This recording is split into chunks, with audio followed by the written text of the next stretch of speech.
What is going on, everybody? It is the first craft beer cast of 2025. Hope everybody had a great new year. Hope you enjoyed the festivities. Kind of weird, middle of the week. You're not sure if you're going to be off. You're working, whatever. But we are back and better than ever. And 2025 is going to be a fantastic year. This starts year 15 with me at Salem Media Group. Could not be prouder.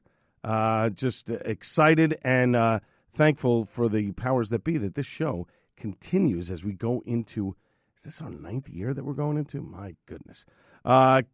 Chris Stone, Kingfish Ingram, 662. That's the title track from that album. That's the second album that came back out in 2021. I got to go see this cat. I've heard so many good things about it, and just can't wait for him to get to the New York area again because I'm definitely going to see him. Coming up in 10 minutes, my chat with John Dantzler, the co-owner of Torch and Crown Brewing right here in Manhattan. This was an interview that I recorded at the brewery back on Friday, December 20th. There's been a lot of changes between then and now, obviously, that John can't comment on, and not with his business. But we had a great lunch, some beers, and all the info that you want about the brewery going forward, including, on the record, for the first time anywhere, why they had to lay off their brewery staff and why they shifted to contract brewing. You're going to want to listen to that one.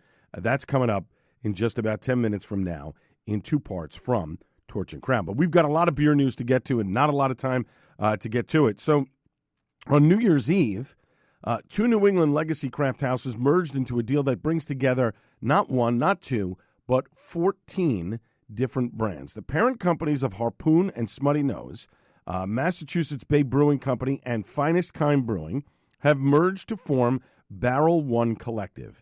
Now, Barrel One Collective is poised to become the largest maker of craft beer in New England and the 14th largest in the country by Brewers Association data. Combined, the brands produced 165,000 barrels of beer in 2023, according to the press release that was provided by Brewbound. And Massachusetts Bay founder Dan Kennery said in the release, this merger is about much more than just growth. It's about honoring our legacy while writing an exciting next chapter for our companies in the Northeast craft beer industry at large. Mass Bay and Finest Kind each bring a wide portfolio of brands to the new roll-up. Mass Bay's book includes Harpoon, UFO, Long Trail, Clown Shoes, Otter Creek, The Shed, Catamount, Dunkin' Spiced, and Right Coast Spirits. Finest Kind makes and sells Washoot, Five Boroughs, and Island District cocktails in addition to Smutty Nose. Remember, they acquired Five Boroughs early last year. Kennery will lead the Barrel One Collective as CEO. Finest Kind CEO Steve Kierstead will serve as Chief Commercial Officer, according to the release. And what the combination of the companies are, unfortunately, some redundancies. Kennery told Brewbound that, declined to specify how many jobs have been eliminated. The new company's name pays homage to Harpoon Brewing's permit, which was numbered 001 as the first. The Commonwealth of Massachusetts had issues for commercial brewing after several dormant decades. Harpoon, founded in 1986, 2 years after fellow Boston-based craft pioneer Samuel Adams, which was contract brewed elsewhere. Harpoon, Long Trail, Smutty Nose, the longest operating craft producers in their respective home states of Massachusetts, Vermont, and New Hampshire, according to the release.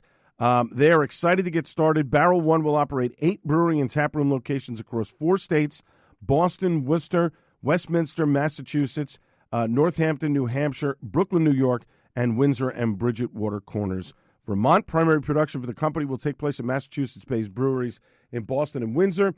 Small-scale brewing will take place at breweries in Bridgewater Corners, Hampton, Westminster, and Brooklyn, which is where Five Boroughs is located.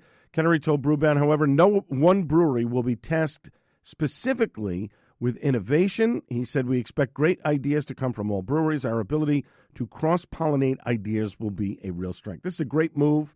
It's a great portfolio on both sides. I think this is the way things are going in the beer business. Either you're going out of business or you're merging with another brewery. We'll get more to that in just a moment.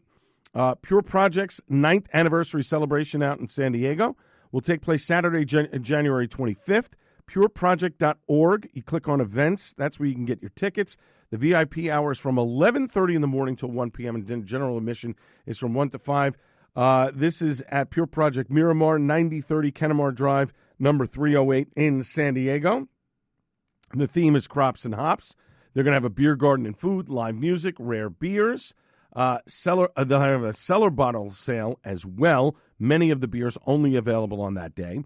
General admission tickets, $35 each plus tax. That's pretty good.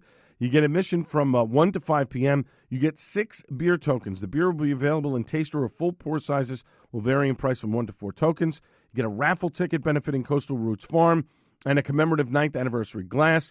You can purchase additional drink tokens for $2.50 each. Please note drink tokens are not redeemable for cash. They are non-refundable. Please plan your token purchases accordingly. If you are a designated driver, you can get in for $10 plus tax, and $1 from each ticket sale will be donated to Coastal Roots Farm. Pretty cool there. Gun Hill Barrel Aged Beer Festival is back for year 5, and it's in a new venue. They left their home in the Bronx it was about 6 months ago, maybe a little bit longer than that. They are continuing the BA Fest at Gun Hill Public House in Brooklyn, which will be in Industry City. 20-plus breweries from all over to join in the celebration. They'll also have samples from some of their spirit-producing neighbors. They're going to have live music from Buddy Wine. They're going to have food from one of their favorite vendors, Just Eat Burgers. Each brewery attending will have at least one barrel-aged beer style, and ABV will vary. Most will have beer available for purchase to take home. That's pretty cool. Gun Hill Public House, Gun Hill Brewery for updates if you want on the beers that will be available in special releases. This is taking place Saturday, January 28th at noon. General admission includes $65 and change. This is entry from 1 to 5, unlimited beer samples, a souvenir sample glass. If you get in for the early entry from noon to 1, that's $76 and change. So you get an extra hour of sampling plus the general admission perks. Alternate ending, Dubco, Endless Life, Finback, Icarus, KCBC, Killsborough, Oakflower, Strangebird, Strong Rope, Round Table, Flagship, Two Locals, Wild East, and a lot more will be pouring there. That's pretty awesome. I'm going to check that out. That is Saturday, January 28th at noon. Bolero Snort having their 12th anniversary party the weekend of January 17th. Lots of surprises and fun. I am sure there will be a few new beers, including an anniversary beer, obviously, to mark the occasion, bands, food, and more. That starts on Friday the 17th at noon, continues that entire weekend. You definitely want to check that out. Icarus having their 8th anniversary party. Now, listen to this. January 10th, 11th, 12th, and 13th. That's right, 4 days. They're telling you to clear the schedule for the entire weekend and call out of work on Monday. They're going to celebrate 8 years of Icarus Brewing with everyone, and they want you to be there even on Monday as well. They've got something extra special brewed just for the occasion. They will be revealing that very soon, I'm sure sometime early this coming week. Commemorate the milestone with our limited edition anniversary glassware and the debut of our new Hops Crewneck, both perfect for celebrating 8 years of Icarus style and flavor. They're just an awesome place. I go.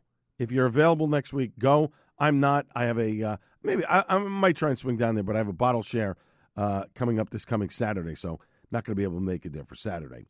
Arc Brew Pub closed just before the new year down in Lumberton, New Jersey. Sadly, this place had a lot of problems, fines and ABC and all kinds of stuff caught up with them. Arc had pleaded no contest back in December of 2023 to not having a proper license. They were getting their brew beer elsewhere. They waived its right to a hearing or appeal. The state suspended their liquor license for 6 weeks from Monday through February 26th of 2024. They issued a $50,000 fine, had to be paid by this coming May. No word if they paid that or not. So we'll see what happens there. But a lot of people bought gift cards and stuff, very upset that they were closing and really no notice. Not a good thing. But again, the place was besieged with problems. They never brewed their own beer. They had somebody else brewing it and bringing it in. They're spotlighting Guinness and all this other stuff when they should have been spotlighting their own beer, which they clearly were not making. Finally, speaking of mergers, Neck of the Woods is merging with 3 Threes. After 10 years in business, Neck of the Woods announced on New Year's Day they're being acquired with 3 Threes Brewing out of Hamilton. The name and building will be staying. Their assistant brewer, Neck of the Woods assistant brewer, Devin Casper, will be staying on to brew the beer. As far as I know, the staff is being retained. The Geller family that owns 3 Threes will be running Neck of the Woods too. That is always good news. Very happy that Neck of the Woods is staying in business. And I'm running out of time, but I would be remiss if I didn't thank the good guys from South Jersey beer scene for all of the work that they have done furthering the cause of beer in South Jersey. They are retiring the website and account and all the things around it. John, Tom, and Vic, all doing a fantastic job with all of the stuff there at South Jersey Beer Scene. Kudos to you guys. You did a great job. Hopefully I will see you guys soon. When we come back after a short break, John Dantzler, the co-owner of Torch and Crown Brewing right here in Manhattan, will join me on the program from the brewery. This is the Al Gattullo Craft Beer Cast on AM 970 The Answer. Welcome back to the Al Gattullo Craft Beer Cast on AM 970 The Answer. It's the first interview of the new year, and I am thrilled to be back at Torch and Crown. Now, full disclosure, we actually taped this before Christmas because I'm lazy and I just want to get stuff done so I don't have to put in the heavy lifting. That's basically what it is. So I'm always about full disclosure here. But first interview of the new year, Torch and Crown Brewing. We are here on Van Dam Street. My guest, a dear friend of the show. He's the co-owner of this brewery. As I mentioned, right on Van Dam Street, literally 5 minutes outside of the Holland Tunnel if you're driving in. They are coming up on 4 years as a brewery, open here on Van Dam Street. Still delivering beer around New York City, too. TorchandCrown.com, the website for more information. Let me welcome back to the show John Dantzler. John, how are you? Doing great, Al. Good to be back, man. Good to see you, my friend. Now, I've spoken about this on the show in recent weeks. Breweries that are losing market share are going to close if they don't adapt to the changing habits of alcohol consumers. It's not enough to just make great beer. You have to give people more of an experience now. Agree or disagree? Definitely. It's right now, I would say that in general, craft breweries, we've all been talking to the same consumer. 10 years ago, that consumer base was expanding. But we haven't, I think as an industry, we haven't done a good enough job of reaching new demographics, whether that's, even just across gender or maybe just the younger, the Gen Z population. And so now our consumer base is the exact same people that it was 10 years ago, but now they're 10 years older. They're, kids, obligations, everything, where they used to be picking up a case, maybe they're just picking up a 4-pack now. And right. So with less volume to go around with in the face of rising costs, it's getting tough out here. And, for a long time, when more and more people were getting into craft beer and there weren't many breweries around, existence was a marketing strategy. Just opening the door, hey, we're the cool new brewery was bringing people in. But now that the shelves are saturated, we definitely have to all get back to kind of what makes us special and who are we trying to speak to. Right. And what's unique about this place is, not only do you have the beer, but you have food. You have award-winning food that is fantastic. You've got a beer garden outside that's seasonal, and you use it in the summer, spring, and even in the fall, and that's important. But another thing that you've done is the seasonal pop-up in Union Square. Just closed for the season after Election Day. Was it a good season for Torch and Crown? You did do a lot of different things there that looked like it was well-received. Yeah, we did a lot differently this year, and so this was our second summer operating it. I think we learned a lot from the first year around that we were able to kind of really find our stride this time around. So awesome season for us, and just it's a beautiful kind of historic location, but like right there in Union Square, it's kind of at the nexus of meeting people where they are, has always been. That's why we're in Soho too, is kind of trying to get right in the action, and that's gone well for us, and it's a lot of fun. You go out there on a nice day. It's sort of I'll be sitting there working early afternoon, as things. As we're getting open, I'll look down at my laptop, look back up, and like, holy hell, is there 1,000 people out there? Like, it's just, people come from nowhere. That's cool. And, there's not just some kind of casual vibe beer garden in that area. And so I think that's hit kind of hit what people want. So, it's been really gratifying to see kind of the community that we're I guess that's using us as a backdrop to get together.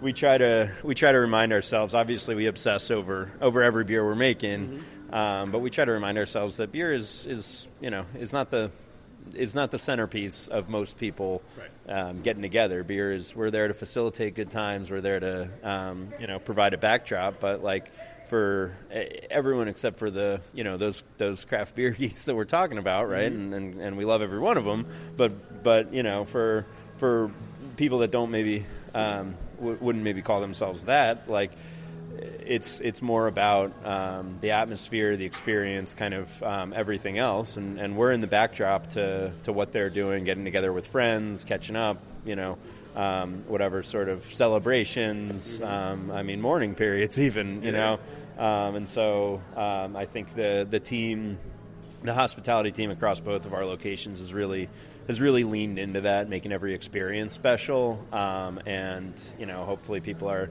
enjoying our beer in the process. Awesome. We're talking with John Dantzler, co-owner of Torch and Crown Brewery, located right here in Manhattan on Van Dam Street. torchandcrown.com, the website for more information. We're here on the Al Gattullo Craft Beer Cast on AM 970. The Answer. We've talked about so many different things over the years, John, since we met. You were a fan of the show. You've come into the studio a bunch of times. We've had great conversations together. This is a question I don't think that you've answered publicly, and if you don't want to, that's fine, but I have to ask it as part of my due diligence of doing interviews. A few months ago, you had to lay off your brewery staff. You switched to contract brewing. The industry is seeing this a lot more now. Was it purely an economical decision to do it? So I guess I'll give a little bit of background there. Yes, ultimately it was an economic decision, but we're switching to actually being able to finally brew here. Okay. And so for a while we had done test batches here and there, some R&D, but not really treating this place as a production facility. And frankly, that wasn't the plan. When we were building this place out, when we bought all the equipment, when we got everything in, this was going to be our only facility. Here, right, exactly. And in the meantime, the Bronx location, that was a bankruptcy opportunity that came up, and so we bought it and sort of thought we could turn it around.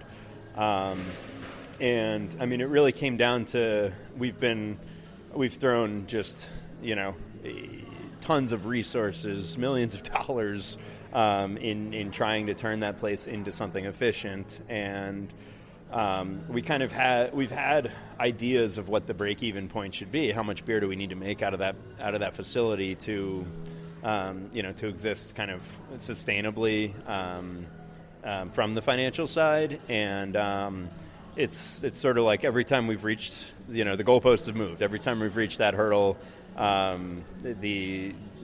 due to rising costs, due to other things, and certainly like making beer in New York City is something that fewer and fewer are doing, and there's a good reason for it, which is the costs here are rising at a far greater rate. Even something, our real estate taxes that we were on the hook for up in the Bronx have quadrupled since we took the lease over. And also, I don't mean to interrupt here, but also congestion pricing has to play some role in this, because now you're shipping the beer from the Bronx to Manhattan, you're below 60th Street, you're going to have to pay an additional charge just to get your own product here, which is not a good thing. Yeah, exactly. So that is, I understand the reason for it, and I think I would put this in the bucket of kind of, well-intentioned but poorly executed legislature. Right. I think it's failing to realize that most of sort of city economy is based on goods moving freely, and so even if there were a way to have it be in different times, where if we can do overnight shipments and get some relief that way, which but you're still incurring an expense either way. Exactly. It's not good. Exactly. So, I would say that did play a role, but not a huge one. Really, it was just costs kept going up across the board, and whenever something like this happens, whenever you're forced to do layoffs, it really, really sucks. This is the team. The team in the Bronx was working hard. They were doing a fantastic job. They are all extremely talented. Professional brewers that I was proud to call members of our team, of our family, and I think when I'm talking about these rising costs, like there wasn't a light switch that got turned on 3 months ago. This is something that we've been wrestling with for years. And really, we've known in our hearts that the Bronx space was moving towards, unsustainable at any production level for probably the last 2 years. And we've kind of, wrestled with how do we save those jobs? How do we keep these people on our team? And we've kind of continued to operate that facility at a loss while we tried to figure something out. And we had explored every avenue. We had done, everything from different partnerships, trying to bring more production into the space, either through contract brewing or just outright acquisitions. Like we've kind of, I've been very active in really trying to explore every angle there, and ultimately that was where we arrived. And so, it was kind of we drove the car till it was on E in terms of, I think if we had made the decision a couple of years ago when frankly, from the hard quantitative standpoint, it was clear then. We could have done it in a much more, in a much better way, in a way that was more fair to the team, kind of a phased stopping as opposed to, we were coming up on a period of significant rent hike of basically if we didn't get out that week, we were on the hook for 7 figures more worth of charges. And so we had to do it, kind of right at the end. But, quite frankly, that was a tough way to go out of that space. And all of those guys deserve better. And, it's not something that was made lightly. It's something that has kept us up at night quite a bit. And, I think it's just like we're talking about how difficult things are getting in the industry right now. Just the sort of outlook for that place when we acquired it in 2019 now, versus the outlook for it today. Things have changed there. So definitely we needed to take a step back and focus on what's successful for us right now, which is brewing at a smaller scale, and our hospitality venues and our distribution business across the city, and focus on really what we think makes us special, which is creating those connections. And unfortunately, retrenching from that space was the only option to keep the rest of the business, afloat and moving forward. Understood. And to be clear, so people that are listening, the goal now is you've been contracting brewing for a little while, but the goal is now to be brewing beer out of this facility, moving forward into 2025. Yes, we will still be contract brewing as well. We've got a great partner up north in Industrial Arts. That is, that's been a great relationship. We trust them with handling our core recipes, but we're excited to finally get this spot to its potential. It's been opening during COVID. It went from a very involved and sort of phased project plan to getting the facility up and running to just, oh my God, how do we save the business? How do we open the doors next week to at least bring people in? Right. And we're making our beer elsewhere for now. That's fine. Over time, there were issues that made things more difficult. The Department of Buildings changed how they inspected with our boiler. So we had to kind of start from back from phase one in terms of getting it, it had already been built and approved previously, and then we had to do that again, and it wasn't built to the new code, and so there was a lot of just challenges that were not only me hitting my head against the wall, but also huge bills to do, to change around, and so it's kind of been still a vestige of this kind of crazy COVID time that we ended up opening that it's taken us this long to really turn this system on, but we're pretty pumped to do it. This is a system that we've designed, we've built. We're very excited about the quality of the beers that are coming out of here. Excellent. All right, and so let's take a quick break. We'll come back with more from John Dantzler. We've got some positive stuff on the other side. Look, I know what he's going through with opening this place in 2020.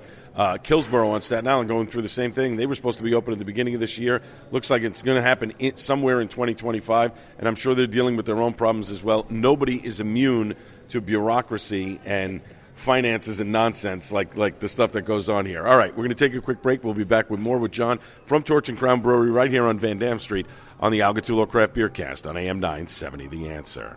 Welcome back to the Algatulo Craft Beer Cast on AM 970 The Answer. Joining me here on location for another segment, co-owner of Torch and Crown Brewery, located just a stone's throw away from the Holland Tunnel on Van Dam Street, torchandcrown.com. That's the website for more information. John Dantzler rejoins me on the program here. So you recently introduced, John, a new partnership with Blackbird Beer Club. I saw the posting a couple days ago. I am intrigued by this. A pay one price, and you get to drink beer every day? Is that the concept here? How does this work? Yeah, that is the concept. So Blackbird is... My liver's going to be hurting, but, you know. Yeah, well, you know, I mean, I like to think it's just you're getting a better deal. You know. Spoken like a businessman. I like that. Yeah, no, Blackbird is a cool new company that's you know, looking to basically give you an opportunity to earn rewards for dining out, and so that in itself isn't a new concept, but the way they're going about it is. Their founder came from Eater and Resi, so kind of, you know, gets it. Yeah, has been around the block in terms of hospitality and going out.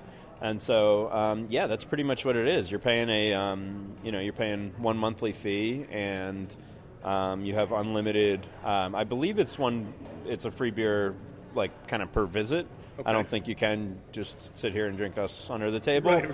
I honestly, that might have been buried in some fine print that I didn't get to, but yeah, that's the goal is to. They only, they only offered a pretty limited amount of these. They sold out right away, right. Which is, I think pretty exciting. We're seeing a lot of doom and gloom headlines around beer. So, right. No, people are still out there that are interested in this sort of beer club. But yeah, so it's a free beer kind of every time you visit a brewery. So I think they've got about 20 partners. We're one of them. I'm not sure, but it's breweries and beer bars, and it's kind of specific to New York beer culture. They're taking a real local angle to it, which I love. That's awesome. That is awesome. Now, next year, you're heading into year 5 of the business being open here on Van Dam Street, right? I believe February, March is 5 years. Is that it? Or is it? No, the fall. Yeah. The fall of next year is 5 years. That's correct. So what's the next step in the process here? I know we talked about getting the brewery here itself up and running, but is it expanding distro? Is it opening another location, another pop-up somewhere else? What's the plan? We're definitely looking for more locations throughout the city. We're hoping to be able to get in a new contract with the city for the Union Square location to operate it year-round. That'll take some construction, but that's a space that we love being in. And again, we've talked about how kind of unique it is for the area. So, sure. So yeah, the hope is to be able to expand that, but we'll see. And then as far as, on the distribution side, our expansion plan remains New York City. So, we are looking to keep doubling down in sort of in our backyard, keep building deeper connections with our city, with the places, the bars, restaurants that make this town so special, and all the people who work there who are in my view, the backbone of the city. So we've got some fun kind of programs that we'll be launching hopefully soon with offering some pretty special kind of perks for industry members, people who work at bars and restaurants throughout the city. And that's not, that's just industry. Whether you carry our beer or not, we're agnostic to that. Right. But the goal is to now that we're sort of, in I think we've had in many ways a choppy year this year in terms of kind of right sizing.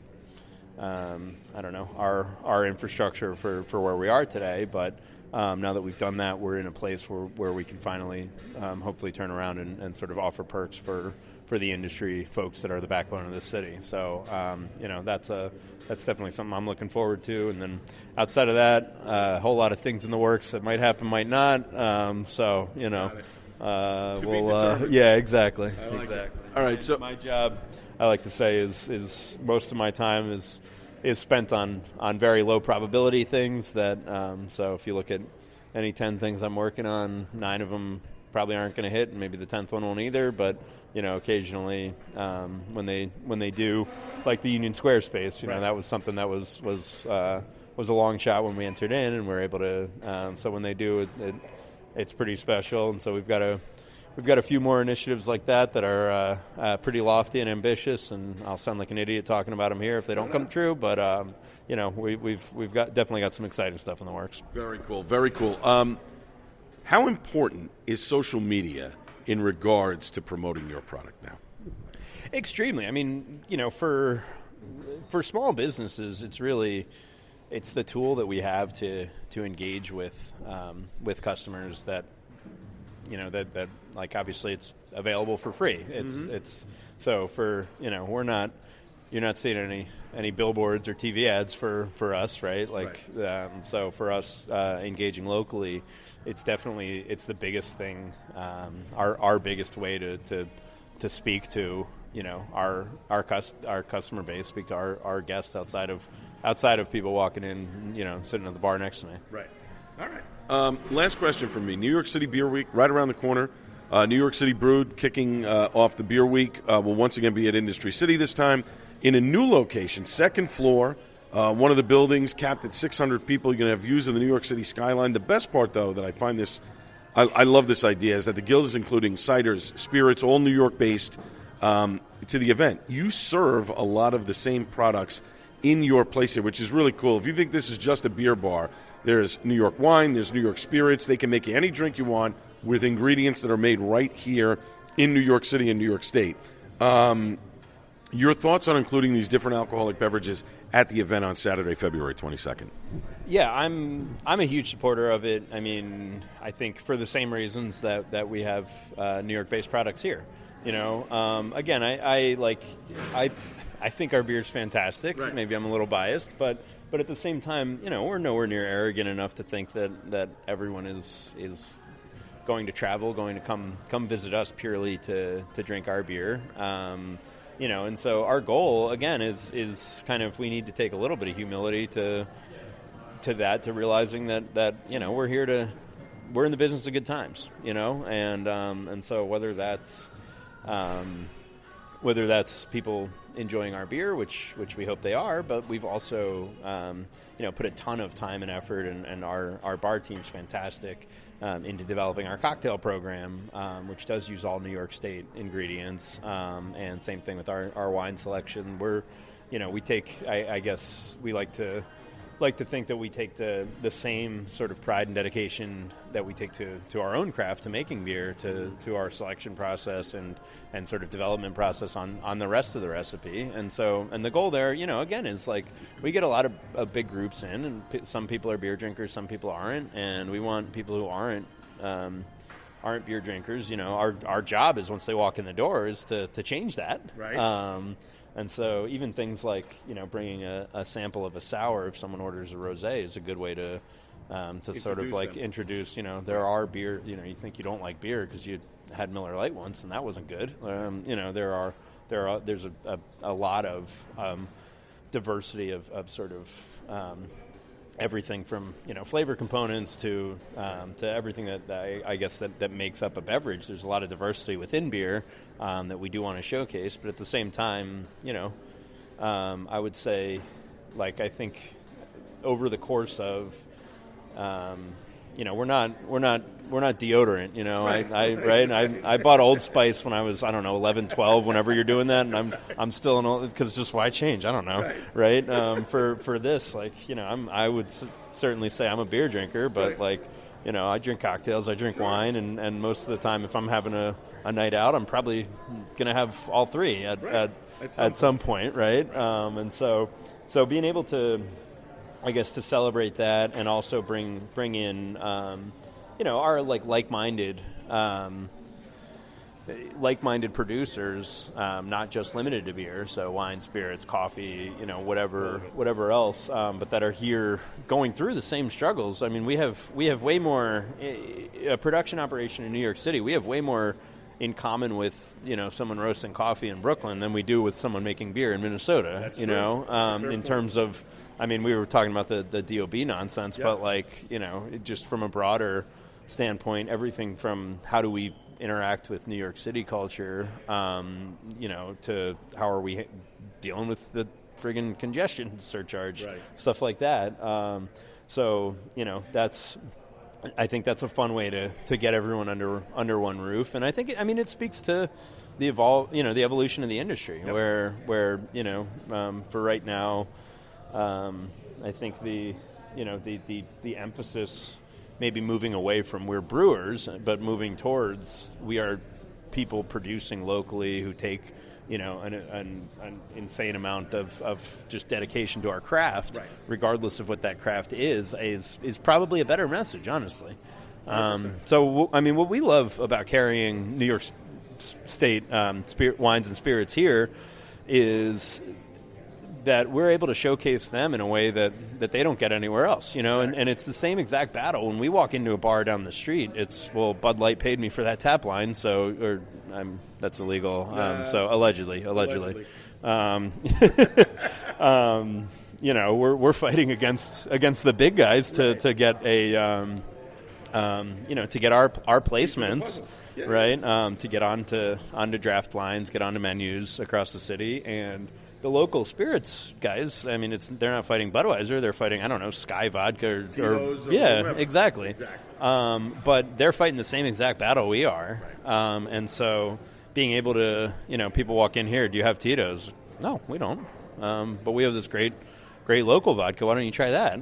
And being able to sort of offer a pedestal to the small producers who are fighting for placement everywhere and don't naturally have that pedestal because of industry forces, we'll say. I'm not going to say the words pay to play because that would be illegal and no one, everyone follows laws, as we know. But, because of industry forces, we'll say, it's very rare for a spirits producer or a wine producer to really get that pedestal. And so, we love, again, we're focusing on our beers here, but we love offering the opportunity for that as well. Excellent. My guest has been John Dantzler, co-owner of the brewery, located right here in Manhattan, Van Dam Street, right outside of the Holland Tunnel. Torchandcrown.com is the website for more information.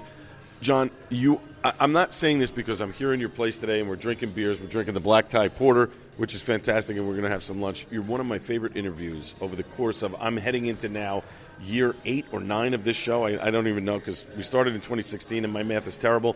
So I guess it's year 9 because 4 and 5 is 9.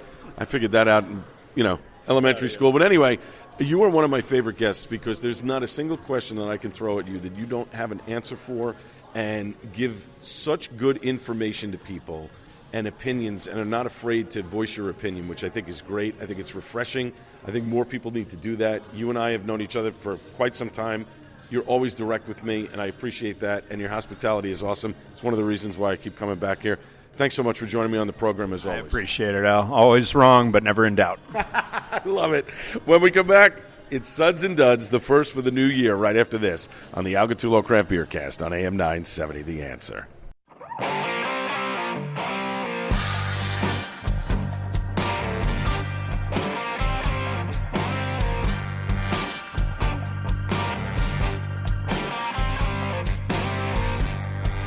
Final segment of the Algatulo Craft Beer Cast for this first edition of 2025 here on AM 970, The Answer. And if you've been following along for all these years, I thank you very much.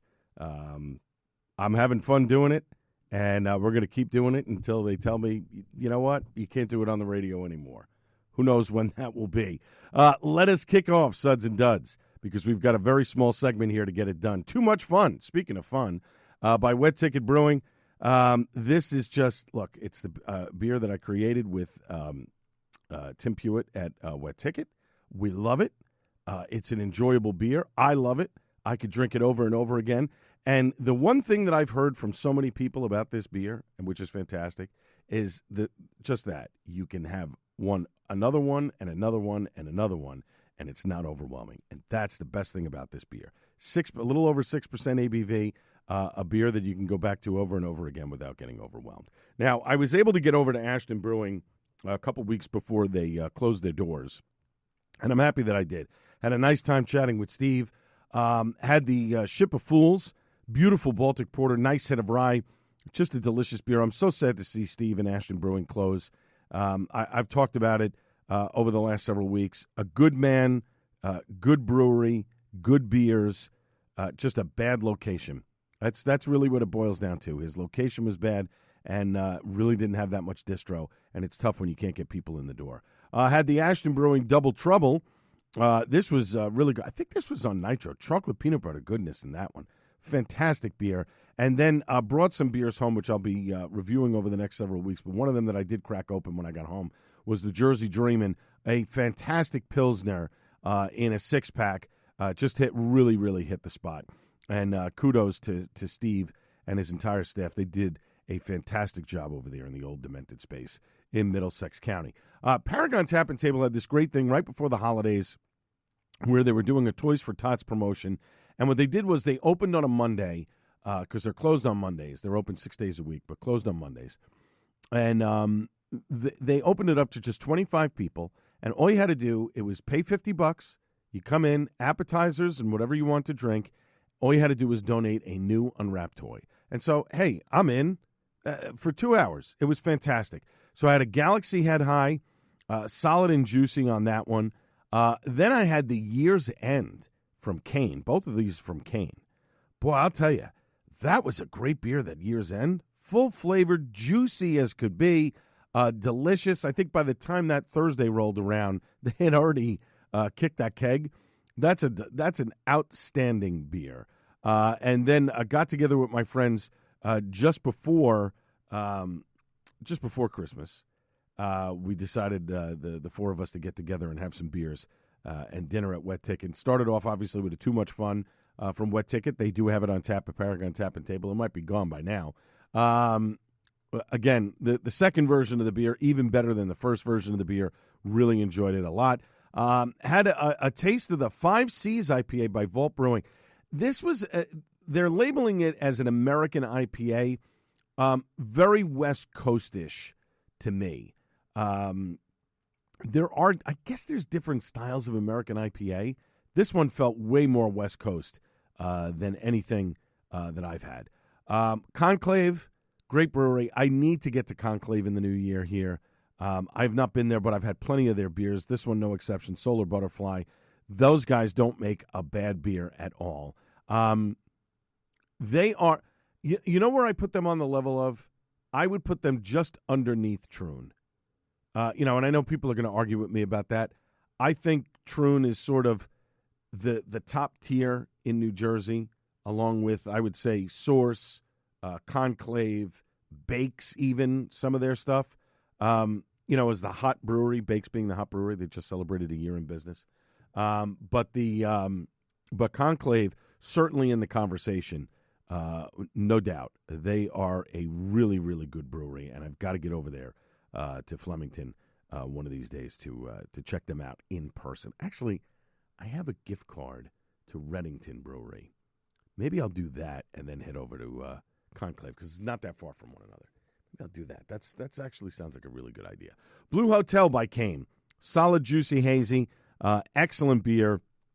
Really enjoyed that one a whole heck of a lot. And then this one I was hoping would remain on tap. Hibernation by Autodidact. Roasty, coffee, delicious, perfect end-of-the-meal brew.